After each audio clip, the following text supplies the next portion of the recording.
Si toi aussi tu débutes en montage sur Premiere Pro et que tu t'es déjà bien rendu compte que ta vie allait devenir un enfer parce que tu perds très fréquemment des projets, que très souvent tu perds une demi-heure, trois quarts d'heure de montage parce que tout a planté et que tu as tout perdu, que tu as envie de te scarifier, de sacrifier des chatons et faire du balai des poupées vaudou pour mettre la misère à certains développeurs, cette vidéo est faite pour toi.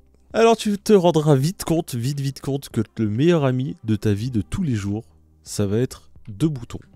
CTRL S, ça va être la base, tu fais CTRL S toutes les 4 secondes, à peu près 4-5 secondes quoi.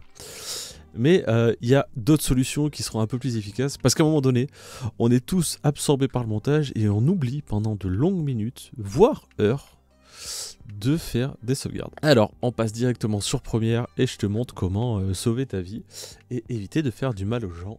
Transition, c'est parti. Alors, on est sur Premiere Pro, la première chose à faire, comme je t'ai dit, c'est CTRL S et pim, là déjà, on a une première petite sauvegarde.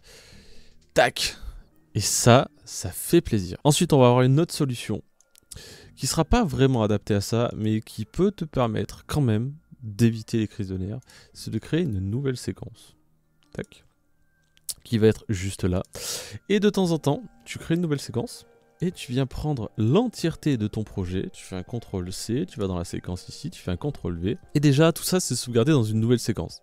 Attention, c'est sauvegardé dans la séquence. Donc c'est en gros, c'est une nouvelle version de ton projet, mais ça va pas sauvegarder sur Premiere Pro. Mais bon, ça a sauvegardé ton montage, et des fois, quand le montage est un peu long, ça arrive que sans faire exprès, quelques heures avant, on ait fait de la merde, et ben on s'en est pas rendu compte, et le CTRL-Z, CTRL-Z, CTRL-Z, CTRL-Z, ça ne suffit pas. Donc, de temps en temps, quand tu as des gros projets, fais une nouvelle séquence, et tu l'appelles V2, par exemple.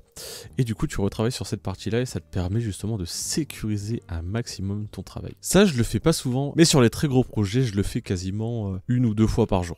Et la dernière chose qui va te sauver la vie, parce que t'as pas de mémoire et parce que t'as oublié de faire CTRL-Z, ça va être de venir dans Édition, Préférences, Enregistrement automatique, et de venir changer. Ici, toi, tu dois avoir 15 minutes. Moi, je le mets à 6 avec un nombre maximal de 20. Et c'est-à-dire que toutes les 6 minutes, on peut peut-être descendre à 5, tu as une nouvelle sauvegarde qui se fait. C'est-à-dire qu'au pire du pire, tu auras perdu 5 minutes de montage. Alors, moi, je le mets pas plus bas. Je sais qu'il y en a qui le mettent par exemple à 1 minute ou qui le mettent à 2 minutes. Moi, 5, je trouve ça déjà chaud parce que toutes les minutes, par exemple, c'est-à-dire qu'au bout de 20 minutes, ta sauvegarde d'après, elle saute. Et si t'as vraiment fait de la merde et que tu t'en aperçois, et ben c'est trop tard. Au bout de 20 minutes, si t'as dépassé ce temps-là et que t'as fait de la merde avant, tu pourras plus récupérer ta sauvegarde.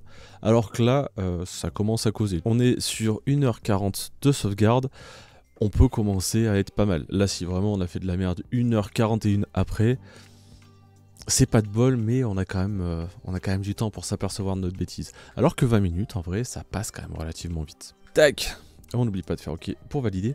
Donc pour moi, ça va être les 3 choses les plus importantes. Moi, je vais même aller plus loin, c'est-à-dire que le CTRL S, je l'ai rajouté sur ma souris.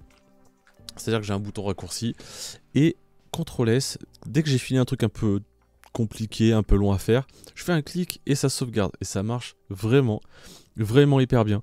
C'est plus logique au bout d'un moment de juste appuyer sur un bouton et du coup j'appuie tout le temps. J'appuie très fréquemment, tac tac tac, en plus des sauvegardes automatiques toutes les 5 minutes. Et franchement, vous verrez, ça sauve la vie. Donc voilà, aujourd'hui, vidéo très courte, mais vous verrez, ça va vous sauver des montages, des crises de nerfs, des claviers, des souris, et etc. etc.